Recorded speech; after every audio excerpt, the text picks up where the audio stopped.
रानी तुम्हारे तुमने पापा पुकारा और हम चले आए। कहाँ थे आप? कब से फोन लगा रही हूँ। और तुम्हें फोन की पड़ी है? जानती हो मेरे साथ क्या हुआ? क्या हुआ? बारात में आई लड़के ने मुझे घेर लिया और रानी का फादर नहीं बड़ा भाई ट्रीट कर रही थी। अरे घेर लिया मुझे।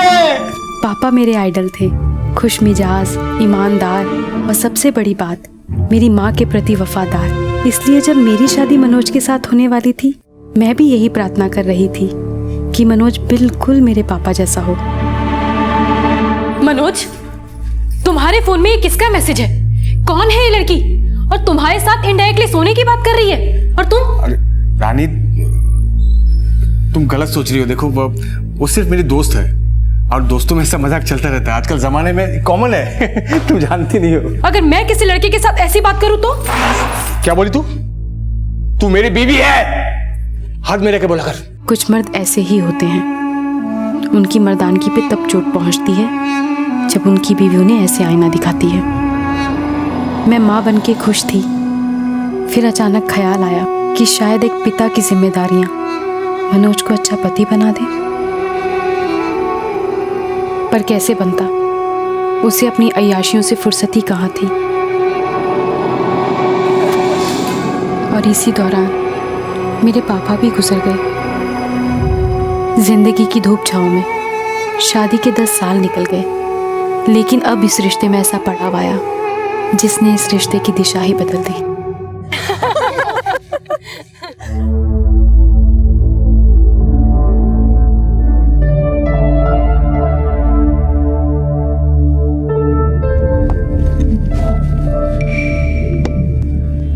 हाय। हेलो। अजनबी जब अच्छा लगने लगे तो उसे अपना परिचय दे देना चाहिए। हाय, आई एम मनोज। जूही। हाय। आप मैरिड है ना? नो, क्यों? मैंने अभी आपको एक लेडी और बच्चे के साथ देखा था। अच्छा वो मेरी भाभी है और बच्चा मेरा भतीजा है। मैं इसका चाचा हूँ। चाचा? क्या चाहो तो डीएनए टेस्ट करके दिखा दूं? अभी डॉक्टर के पास जाता हूं मैं।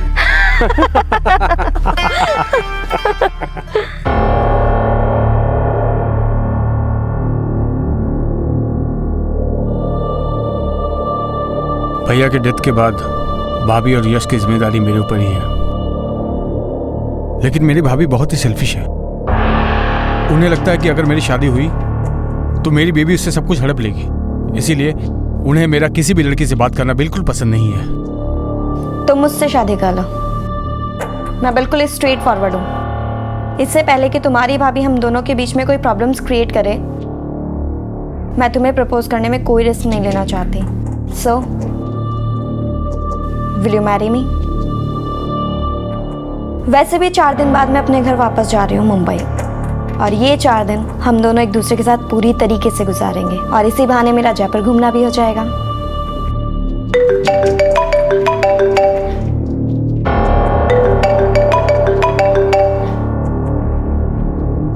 बस जूही,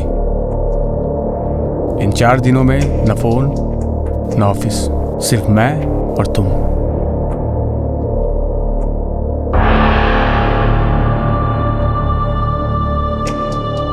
रानी उन खुशहाल बेटियों में से एक थी जो अपने प्यारे पापा की छवि अपने पति में देखने की ख्वाहिश रखती थी।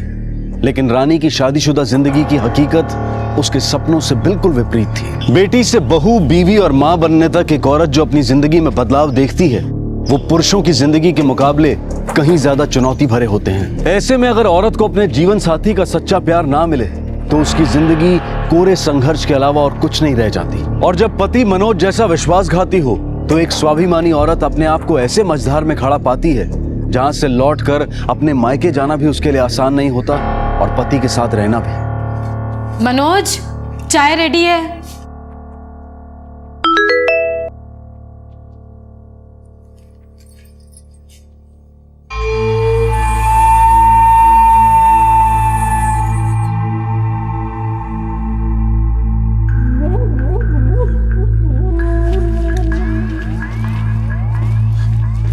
Good morning. चाय नहीं पीऊंगा, ऑफिस के लिए लेट हो रहा है। सुनो, रात को लेट आऊंगा आज, ठीक है? बाय।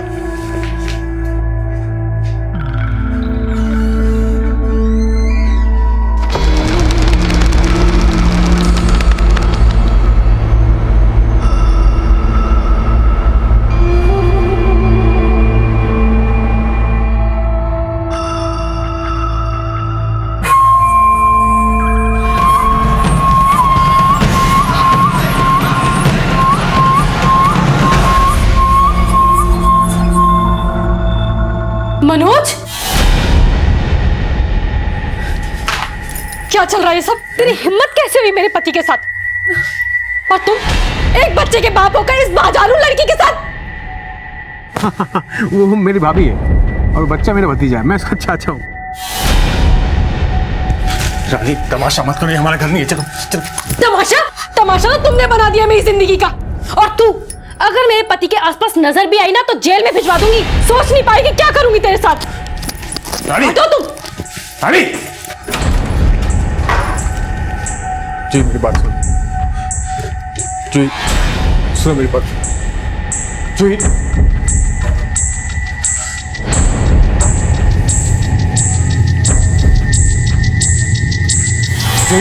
सुन मेरी बात सुनो। इस औरत ने मेरी जिंदगी नर्क बना रखी है, मैं इससे बिल्कुल प्यार नहीं करता। अच्छा, तुमने मुझे समझ के रखा है? हाँ, अगर तुम चाहते हो ना कि मैं तुमसे शादी करूं तो अगली बार मुझसे तभी मिलना जब तुम दोनों का डिवोर्स हो चुका। जूही, जूही, जूही, मत जा प्लीज। जूही,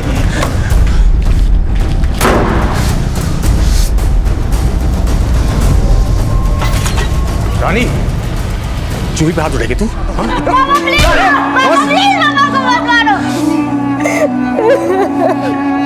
मम्मा प्लीज दो ना।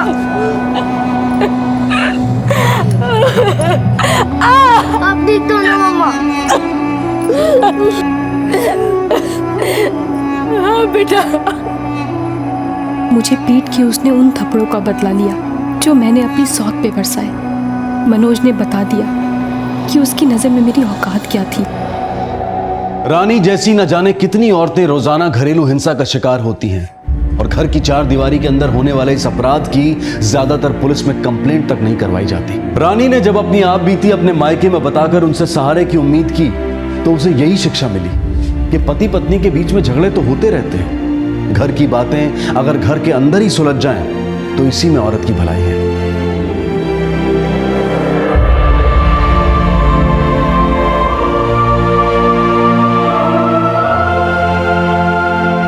मिलके बताऊंगा ना तुम्हें, और मिलो तो सही।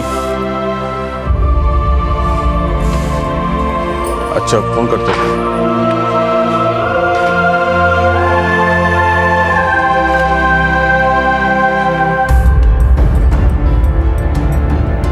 अरे मेरा चैंपियन बेटा, चैंपियन बेटा कैसा है? ठीक हूँ। ठीक है, चल अंदर से।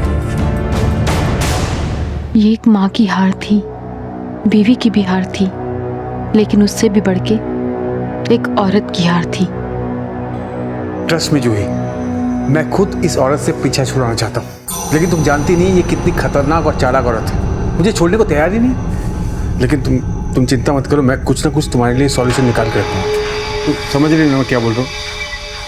Thank you. फोन कर। जासूसी कर रही हो मेरी?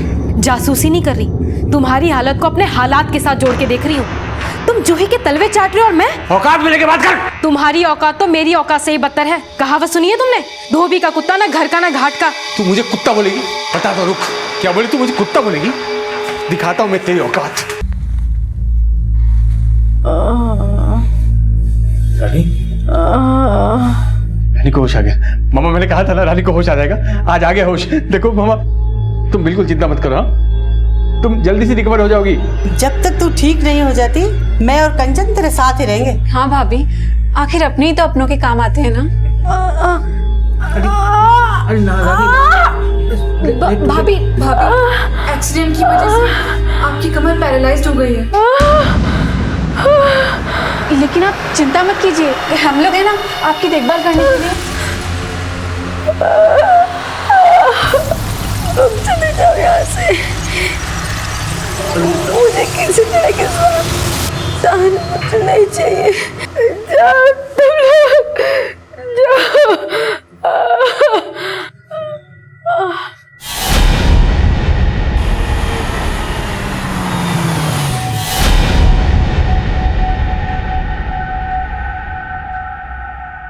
मम्मा, पुलिस आई है। पुलिस? हाँ पुलिस।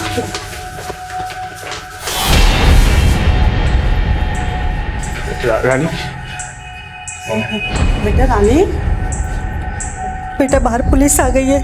तेरे हाथ जोड़ती हूँ, पुलिस को कुछ मत कहना। प्लीज भाभी, देखो हमारे बारे में ना सही, यश के बारे में तो सोचो। अजय, अजय प्लीज बयान लेना आपको। ये सब कैसे हुआ आपके साथ?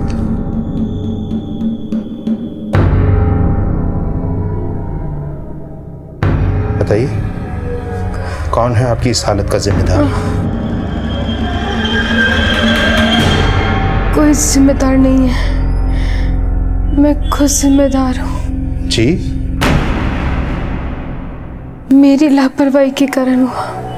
अंधेरा था, मुझे कुछ दिखा नहीं और सीढ़ियों से मेरा पैर फिसल गया। सिर्फ एक एक्सीडेंट है, कोई जिम्मेदार नहीं है।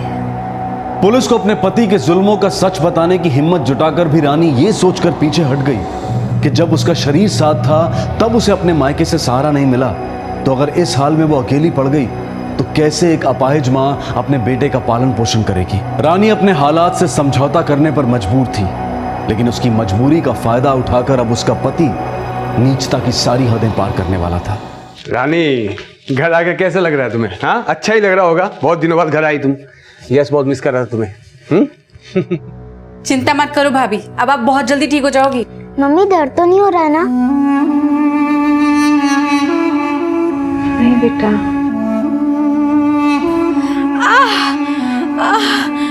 कंचन, मुझे बाथरूम जाना है। कंचन, कंचन। मैं क्या इसकी गंदगी साफ करने के लिए पैदा हुई हूँ? वो जो बेटा उसने बिस्तर गंदा कर दिया ना, तो हमें ही साफ करना पड़ेगा। जा बेटा, झेल ले कुछ देर और। जा कंचन, झेल ले बेटा और थोड़ा। क्या हुआ?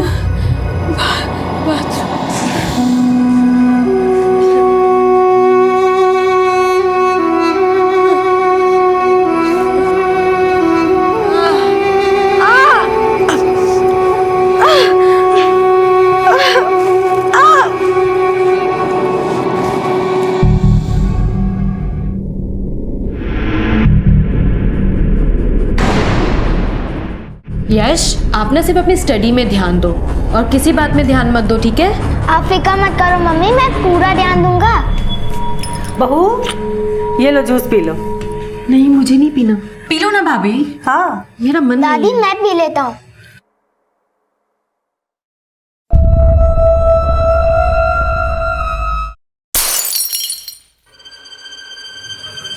वो बेटा, आप बाहर जाओ। ठीक है मम्मा। वो बहू, उसमें क्या बर्फ थी, तो वो तबीयत खराब हो सकती थी बच्चे की। अगर आप लोगों की नफरत की वजह से मेरे बेटे को कुछ हुआ ना, तो आप में से किसी को नहीं छोड़ूंगी। कैसी बातें कर रही हो भाभी?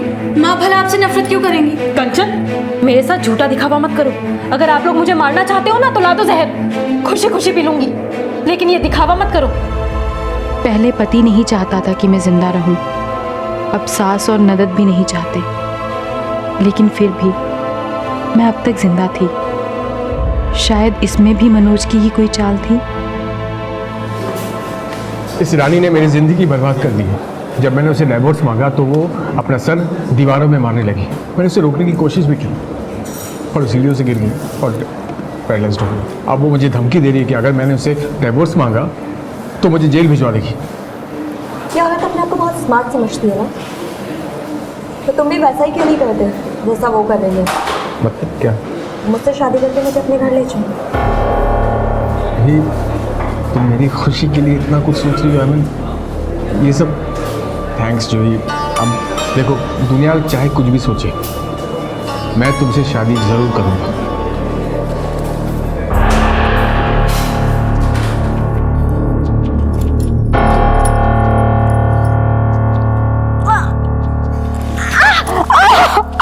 रानी, ओ रानी क्या हुआ? रानी, रानी, ओह ओह, कुछ नहीं, संभल के, कुछ नहीं होगा रानी, कुछ नहीं होगा। मैं हूं ना। मामा और कंचन तुम्हारा ठीक से ख्याल नहीं रखते लगता है आजकल। देखो, मुझे लगता है कि तुम्हारी और यश की देखभाल के लिए अब उन पे डिपेंड नहीं रह सकते हम। मैं ये सोच रहा हूँ कि क्यों ना मैं जूही से शादी कर लूं। तुम्हारा जो भी जवाब हो वो सोच के बता दो मुझे। जिसे बिकाऊ बोल के मैंने गाली दी थी, अब वही मेरी सौत बन के मुझे बिकाऊ कहेगी। मैं हाँ करती या ना करती, होना तो यही था। आज पहली बार दिल से आह निकली कि ऐसी जिंदगी से तो मौत ही अच्छी थी।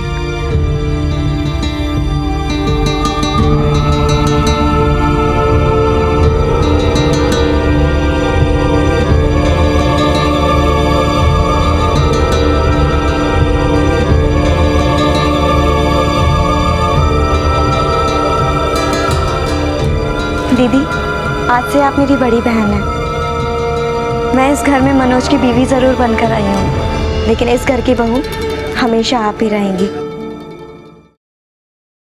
छोड़ो ना, अभी नहीं, प्लीज थोड़ा सब्र करो। आओ आओ।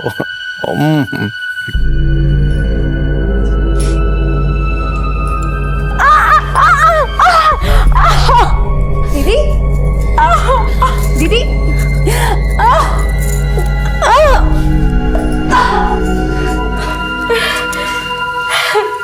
क्या जरूरत है दीदी खुद से उठने की? एक बार आवाज लगा दी। सॉरी, मेरी वजह से तुम्हें तकलीफ हुई। सॉरी तो मुझे आपसे कहना चाहिए दीदी। मेरा मनोज की बीवी बनकर आना इस घर में आपको पसंद नहीं आ रहा ना? बट ट्रस्ट मी दीदी, मेरा इंटेंशन आपको हर्ट करना बिल्कुल भी नहीं था। Trust me. Take care. हमारी खुशी पे नजर लगाने वाला जब हमारा नजरिया बदलने लगे, तब लगता है कि शायद हम कितना गलत सोचते थे उसके बारे में।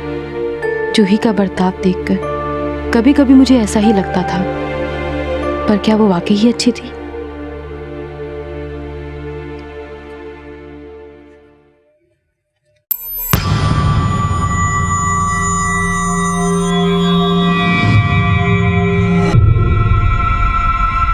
दीदी, दीदी, ओहो, और कितना पढ़ोगी?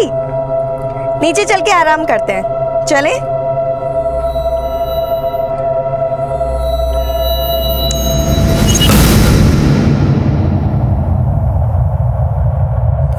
नमस्ते। बुरा मत मानना दीदी, पर मनोज ने ये अच्छा नहीं किया। पहली बीबी रानी के होते हुए वो दूसरी शादी कर लाया। पता है आपकी मोहल्ले भर में कितनी बदनामी हो रही है। दुनिया चाहे जो भी कहे मौसी, पर मैं तो बहुत खुश हूँ। रानी भाभी की देखभाल करने से मुझे तो मुक्ति मिली। अरे देखभाल ही करनी थी तो कोई नर्स ले आता। पहली बीबी के होते हुए दूसरी शादी करने की क्या जरूरत थी? क्या बात है जूही? मैंने सुना तुमने दिव्या से कुछ नहीं कहा है? ना सब कुछ करने के बाद भी मुझे क्या मिला? दुनिया मुझे तुम्हारी दूसरी बीवी कहती है। मुझे तो गुस्सा आ रहा है खुद पर। उस दिन मैंने उसे मर क्यों नहीं जाने दिया? किस दिन की बात कर रही हो तुम? तुम्हें नहीं पता, एक हफ्ते पहले जब घर में कोई नहीं था, मैंने अपने भाई को घर पर बुलाया था। वो छत पर बैठी थी। मैंने अपने भाई को कहा जाके गला दबा के मार दे, लेकिन उस दिन कंचन कॉलेज से जल्दी आ गई और मुझे मजबूरन उसे बचाना पड़ा। दीदी, दीदी, ओहो, और कितना पढ़ोगी?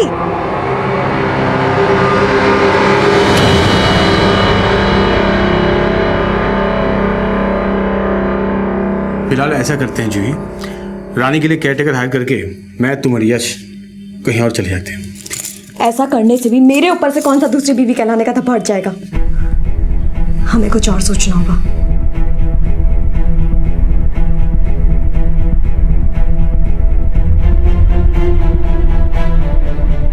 दीदी आपकी चाय।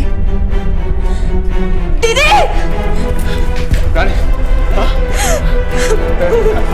रानी, रानी, रानी,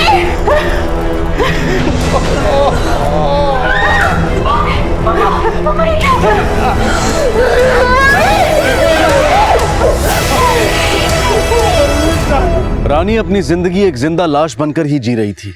उसकी हत्या ने उसकी मौत को महज एक औपचारिकता दी थी। यूं तो रानी का दम घोटने वाले कम नहीं थे, लेकिन फिर भी ये केस तब तक जिंदा था जब तक कातिल सबूत समेत पुलिस की गिरफ्त में नहीं आ जाते। लेकिन कुछ केसेस ऐसे होते हैं जिनके खुलासे इतना विचलित कर देते हैं कि उनका असर इंसान के जहन से ताउम्र निकल नहीं पाता। इस केस का खुलासा भी बेहद चौंका देने वाला था, जिसकी हकीकत को शायद वही महसूस कर सकता है जिसने रानी जैसी जिंदगियां बहुत करीब से देखी हों।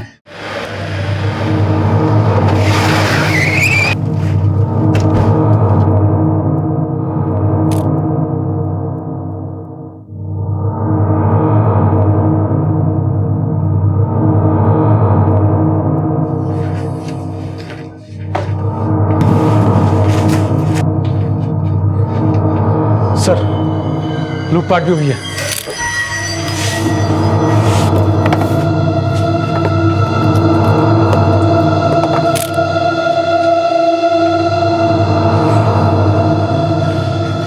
जितने भी गहने कैश वगैरह गायब हुआ है, इनसे पूछ के नोट करो। सर। बॉडी को पोस्टमार्टम के लिए भिजवाने का इंतजाम। Okay sir.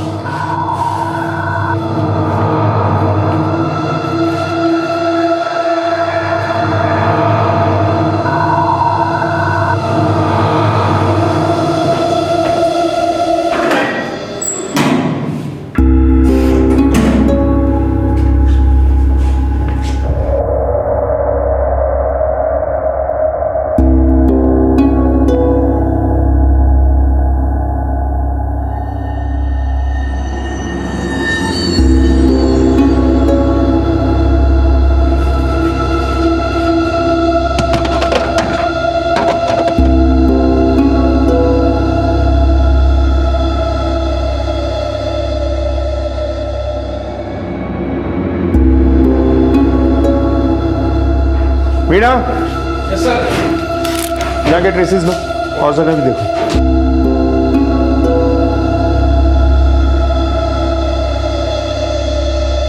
ये छत का दरवाजा आपने अभी खोला या हमेशा खुला रहता है? नहीं सर, छत का दरवाजा हम खुला छोड़ के ही सोते, वेंटिलेशन के लिए।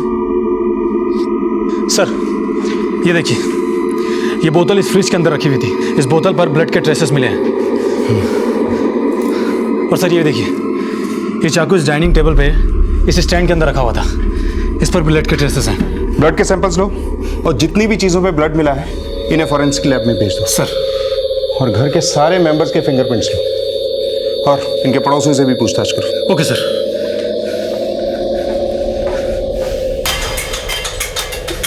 सर, मैंने रानी के पड़ोसियों से पूछताछ की और कुछ खास इन्फॉर्मेशन नहीं मिली है, पर हाँ, कुछ दिन पहले उस कॉलोनी के एक घर में चोरी हुई थी। शायद ये काम उसी चोर का हो।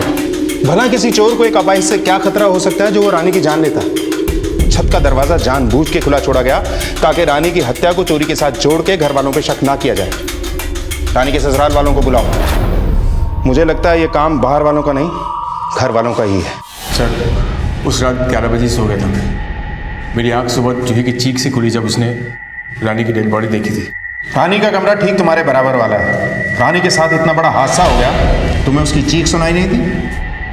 नहीं सर, एक्चुअली मैं बहुत गहरी नींद में था। रात को थोड़ी सी पी रखी थी सर मैंने। सर, मैं और मम्मी तो सुबह 8 बजे गांव वापस जाने वाले थे। हम खुद हैरान हैं, ऐसे अचानक से ये सब क्या हो गया। एक बात बताओ, तुम्हारी भाभी के होते हुए भी तुम्हारे भाई ने दूसरी शादी की, क्यों? सर, मनोज ने ये शादी रानी की रजामंदी और कोर्ट की परमिशन लेके की थी। रानी को कोई एतराज नहीं था। सर, हमारे घर में ऐसा कोई नहीं है जो रानी भाभी को नुकसान पहुंचाए। ये काम जरूर किसी चोर का है। भाभी के कमरे से गहने और कैश भी गायब था। सर, रात को एक बार करवट बदलते हुए मैंने हॉल में किसी की आहट सुनी थी। शायद वहाँ कोई था। कंचन अक्सर अपने रूम में पढ़ाई करती है, तो आई थॉट कि वो अपने लिए कॉफ़ी बनाने के लिए नीचे आई होगी। उस वक्त रात के कितने बजे होंगे? 1:30। आप 11 बजे सोई, रात को अचानक आपकी आंख खुली। आपको कैसे पता कि उस वक्त 1:30-2 बजे होंगे? क्योंकि सर, कंचन ही है जो रात को लगभग 2 बजे तक पढ़ाई करती है। सर, रानी की पोस्टमार्टम रिपोर्ट आ गई है। रिपोर्ट के मुताबिक रानी की हत्या रात के 1:30 से 2 बजे के बीच हुई है। और जूही ने भी रात के 1:30 से 2 बजे के बीच हॉल से आवाज़ें सुनी थी। अब सवाल यह है कि वो वाकई अंदाज़ा लगा रही है या वो सच में जानती है कि रानी की हत्या 1:30 से 2 बजे के बीच में हुई। लेकिन सर, उसका कहना था कि कंचन हॉल में आई थी और फ्रिज से मिली पानी की बोतल और चाकू पर जो फिंगरप्रिंट मैच हुए हैं, उससे उसका अंदाजा और पुख्ता होता है। ठीक है, लेके आओ इस कंचन को। सर, मैंने भाभी को नहीं मारा। आप लोग मेरा विश्वास क्यों नहीं कर रहे हैं? नहीं मारा तो पानी की बोतल और चाकू पे तुम्हारी उंगलियों के निशान कैसे आए? क्योंकि मैं रात को नीचे हॉल में आई थी। मैं अपने रूम में थी, मुझे प्यास लगी तो मैंने देखा रूम में पानी नहीं था, इसलिए मैं नीचे आई। सर जब मैं हॉल में आई तो वहाँ अंधेरा था। मैंने नाइफ डाइनिंग टेबल पे पड़ा देखा तो उसे उठा के नाइफ स्टैंड में रख दिया। फिर मैंने फ्रिज से पानी की बोतल निकाली, पानी पिया और बोतल वापस फ्रिज में रख के चली गई। रानी के मर्डर के अगली सुबह तक उसके रूम की लाइट्स ऑन थी, मतलब रात को भी ऑन होंगी। हाँ सर, भाभी का रूम तो बंद था, लेकिन मैंने नोटिस किया कि उनके कमरे की लाइट्स ऑन थी। दरअसल भाभी को रात रात भर बुक्स पढ़ने की आदत थी। मुझे लगा वो बुक पढ़ रही होंगी, इसलिए मैंने उन्हें डिस्टर्ब करना ठीक नहीं समझा। ये सब तुमने हमें पहले क्यों नहीं बताया? मुझसे इस बारे में किसी ने पूछा ही नहीं, और इसका ये मतलब नहीं कि मैंने मर्डर किया है। सर मैं इनोसेंट हूँ, प्लीज़ मुझे घर जाने दीजिए सर। हमारे पास तुम्हारे खिलाफ पक्के एविडेंस हैं, हम तुम्हें नहीं छोड़ सकते। मैंने अभी आपको बताया ना, मेरे फिंगरप्रिंट्स वहाँ पर कैसे आए। हो सकता है तुम झूठ बोल रही हो। नहीं सर, मैं झूठ नहीं बोल रही हूँ। सर मैं झूठ नहीं बोल रही हूँ। सर प्लीज़ मेरी बात तो सुनिए सर प्लीज़ मेरी बात तो सुनिए, मैं झूठ नहीं बोल रही हूँ। माना कि कंचन प्रोफेशनल किलर नहीं, लेकिन इतनी बेवकूफ़ भी नहीं है कि अपने फिंगरप्रिंट्स पानी की बोतल और उस चाकू पे छोड़ दे।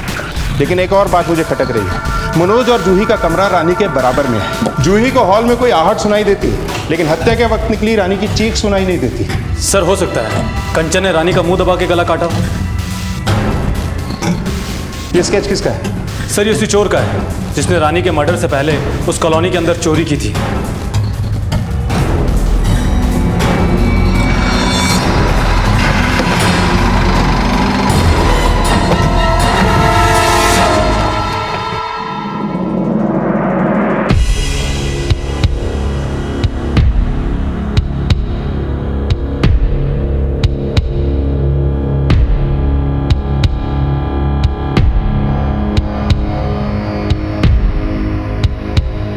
सर मैंने हॉल में सिर्फ किसी के आने की आहट सुनी थी। अगर रानी की चीख सुनी होती तो मैं और मनोज सबसे पहले बाहर आते। तो आपको लगता है कि कंचन ने रानी का गला काटने से पहले उसका मुंह इतनी जोर से दबाया कि उसकी चीख भी नहीं निकली? नहीं नहीं साहब, मेरी बेटी ने नहीं मारा रानी को, आप गलत सोच रहे हैं। हम आपसे बात नहीं कर रहे हैं, जूही से कर रहे हैं। तो आपको लगता है कि कंचन सच में इतनी क्रूअल और क्रिमिनल माइंडेड थी? आई डोंट नो सर, लेकिन रानी ने मुझे बताया था कि कंचन ने उसे गला दबाकर मारने की कोशिश की थी। जूही तुम्हें पता है घर में तुम्हें सब पसंद करते हैं, और अब तो मैं भी पसंद करने लगी हूँ। इसलिए तुम्हें एक बात बताना चाहती हूँ। कंचन ने एक बार तकिए से मुझे मारने की कोशिश की। सर कंचन के इस बिहेवियर से रानी बहुत परेशान थी। साहब ये झूठ है, मेरी बेटी ने कभी ऐसा नहीं किया। मनोज बोल दो, मनोज बोलता क्यों नहीं? तो आप अपनी बेटी को बचाने की कोशिश मत कीजिए। चाकू पर कंचन की उंगलियों के निशान थे। माना सबूत कंचन के खिलाफ है, लेकिन मनोज और जूही भी कम स्मार्ट नहीं है। रानी के साथ पहले भी एक जानलेवा हादसा हो चुका है, लेकिन रानी ने उसे एक्सीडेंट बताया। हो सकता है ये एक्सीडेंट ना हो, कुछ और हो, और रानी ने किसी के दबाव में आके झूठ बोला। एक काम करो। हाँ सर। रानी के फाइनेंशियल रिकॉर्ड चेक करो, जरा पता तो चले कि रानी की मौत से घर के किस सदस्य को क्या फायदा होने वाला था। Okay sir.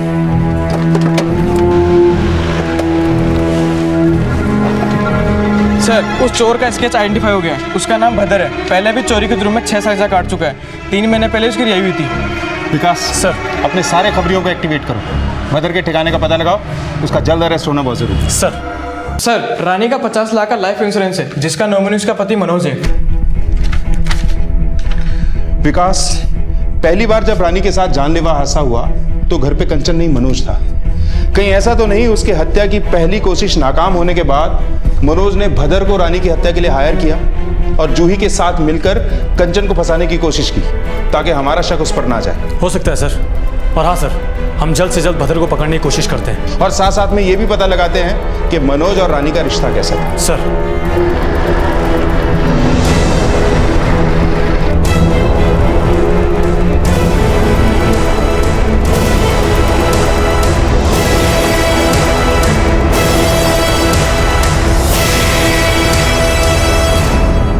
यश की मम्मी रानी बहुत परेशान रहती थी उसके पापा से, बहुत मारता पीटता था, बहुत दुखी रखता था उसको। प्रिंसिपल साहब, आप तो जानते हैं कि यश की मम्मी का कत्ल हो चुका है, लेकिन कुछ दिन पहले वो सीढ़ियों से गिर गई थी, जो हमें लगता है कोई हादसा नहीं था, बल्कि किसी ने जानबूझकर उन्हें गिराया था।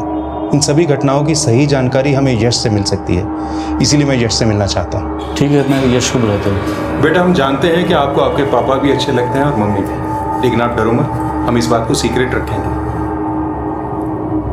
मम्मी ने मुझे बोला था कि वो बात मैं किसी को ना बताऊं। बेटा हमारे साथ आपकी मम्मी की मम्मी भी है।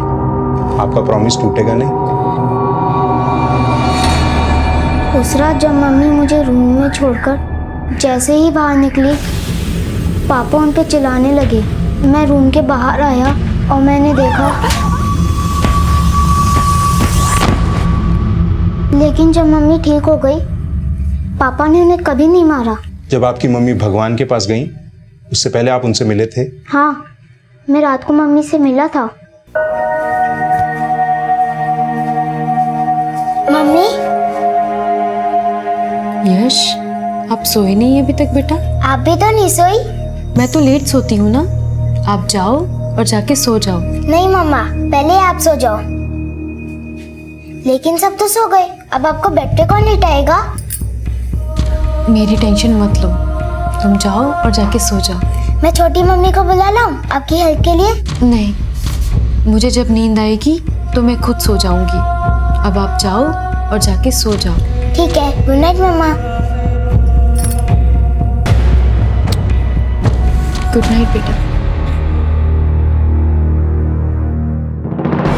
सर, इस व्हील चेयर पर जो ब्लड ट्रेस हुआ है वो रानी के ब्लड से मैच करता है। इसका मतलब रानी का मर्डर व्हील चेयर पे किया गया, उसके बाद उसकी लाश को उठा के बेड पे रखा गया, और कंचन का रानी की डेड बॉडी को उठाकर बेड पे रखना पॉसिबल नहीं। Excuse me sir. हेलो, ठीक है, ओके सर। भदर का पता लग गया है तो हमें फौरन चल के भदर को अरेस्ट करना चाहिए। मुझे अब भी लग रहा है कि मनोज ने भदर के जरिए ही रानी का मर्डर करवाया होगा।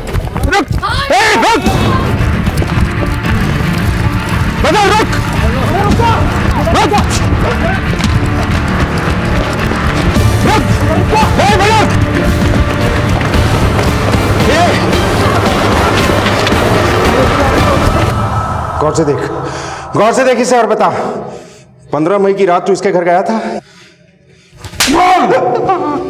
हाँ साहब, गया था। तूने इसकी जान ली? हाँ साहब, मैंने मारा इसे, लेकिन साहब मैंने इसे अपनी मर्जी से नहीं मारा। तो फिर कौन था जिसने इसकी जान लेने के लिए बोला?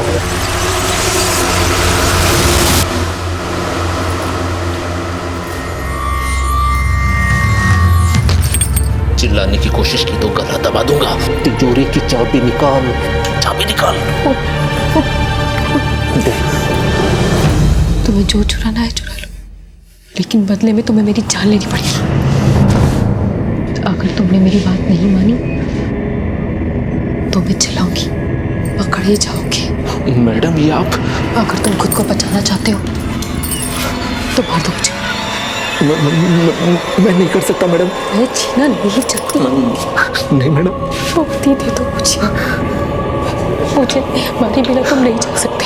मैडम नहीं करती चोरी, जाने दीजिए मुझे। नहीं जा सकते, मार दो मुझे। जाने दीजिए मैडम प्लीज। मार दो मुझे, मुक्ति दे दो मुझे। मैं वहाँ बस चोरी करने के लिए गया था। उसको डरा कर वहाँ से चोरी करके भागना चाहता था, लेकिन जब उसने मुझे उसका मर्डर करने के लिए कहा तो मैं घबरा गया। मुझे समझ नहीं आया कि मैं क्या करूं। साहब मैंने भागने की भी कोशिश की, लेकिन उसने मेरा हाथ पकड़ लिया। उसने मुझे मजबूर कर दिया था, इसलिए मैंने उसे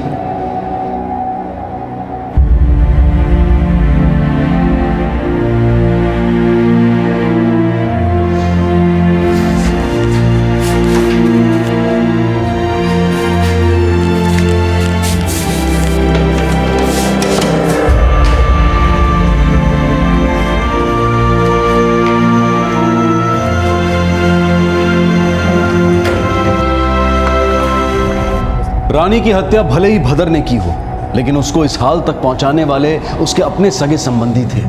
उसके परिवार का हर सदस्य इसमें बराबर का हिस्सेदार था। फिर चाहे वो उसका पति मनोज हो, सास आभा, ननद कंचन, या फिर मनोज की दूसरी पत्नी जूही। रानी के साथ जो ज्यादतियां हुई उनकी भरपाई कभी नहीं हो सकती, लेकिन उसने जो कदम उठाया उसे भी कभी सही नहीं ठहराया जा सकता। मनोज, आभा और कंचन को रानी पर मानसिक प्रताड़ना के आरोप में आईपीसी की धारा 498A के तहत गिरफ्तार किया गया है, और वहीं जूही को रानी की हत्या की कोशिश के लिए धारा 307 के तहत गिरफ्तार किया गया है। इस हादसे से यह सीखना बेहद जरूरी है कि हम अपनों की बातों को अनसुना न करें, उन्हें सुने और उन्हें समझने की कोशिश करें, क्योंकि अगर रानी के अपनों ने उसकी बात सुनी होती, उसे समझा होता, उसका साथ दिया होता, तो आज शायद रानी हमारे बीच होती। अब मैं अनूप सोनी आपसे विदा लेता हूं। फिर मुलाकात होगी अगले एपिसोड में एक और चौंका देने वाले केस के साथ।